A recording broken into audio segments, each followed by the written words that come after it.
Hi everyone, ये मेरे first channel की शुरुआत है। A step into social media where I would be sharing some insights जो इम्पोर्टेंट भी हैं और डेली लाइफ में हम उसे यूज़ करते हुए भी इग्नोर कर देते हैं। आज का हमारा टॉपिक रहेगा स्कूटर्स, या कुछ लोग उसे स्कूटी भी कहना प्रेफर करते हैं। The era of gearless scooters. Scooters की शुरुआत कहाँ से हुई? तो ये साल था 1946, इटली।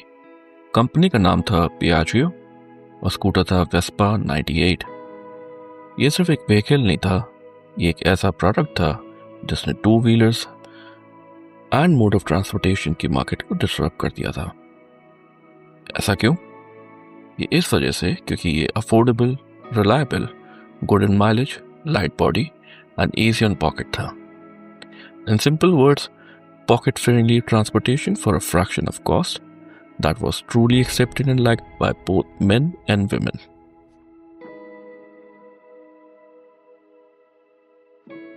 ये है कुछ वेल नोन स्कूटर्स। शुरुआत होती है वेस्पा से। 1946 इटली, द फर्स्ट वेस्पा। ये वर्ल्ड वॉर 2 के समय बाद आ गया था, became a global cultural symbol. फिर नेक्स्ट आता है 1947 में इटली से ही Lambretta. It was a rival to Vespa, usually successful across Europe and Asia.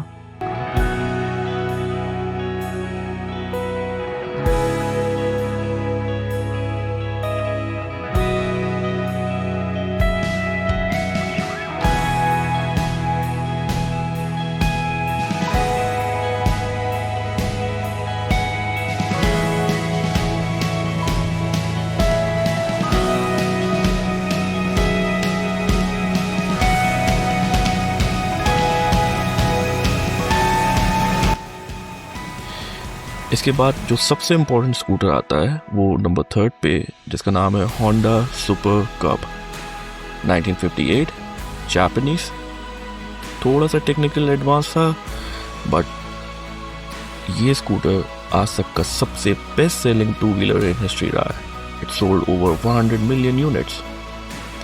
इसी का ही राइवल बहुत टाइम बाद आया, जो कि था यामाहा रीवा 1980s में, again a Japanese company, widely sold in North America and Europe.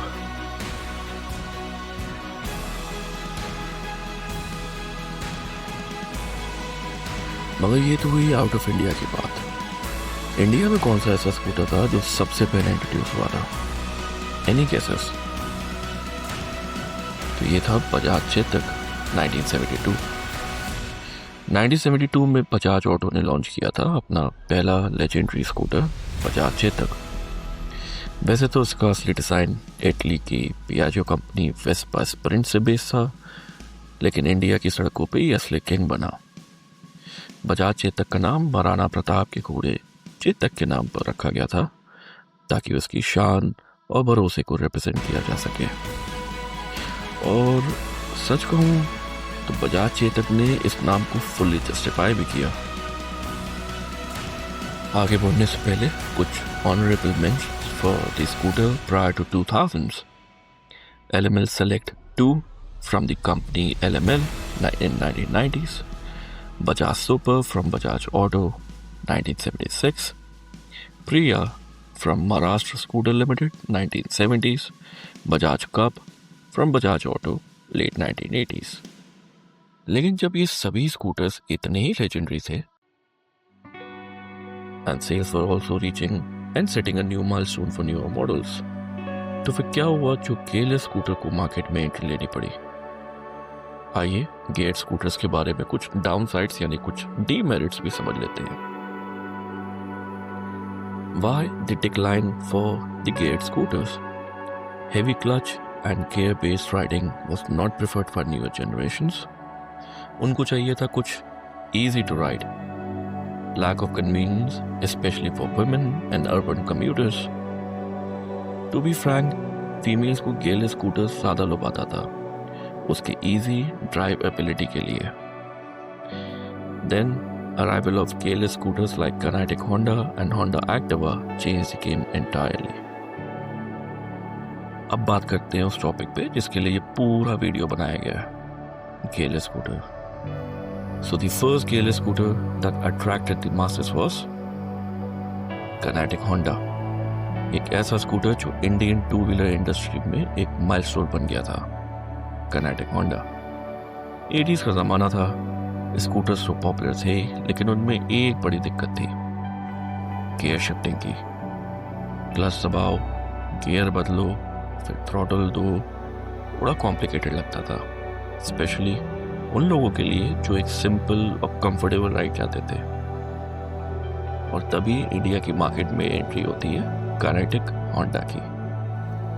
ये था इंडिया का पहला गियरलेस स्कूटर जो लॉन्च हुआ था 1984 में।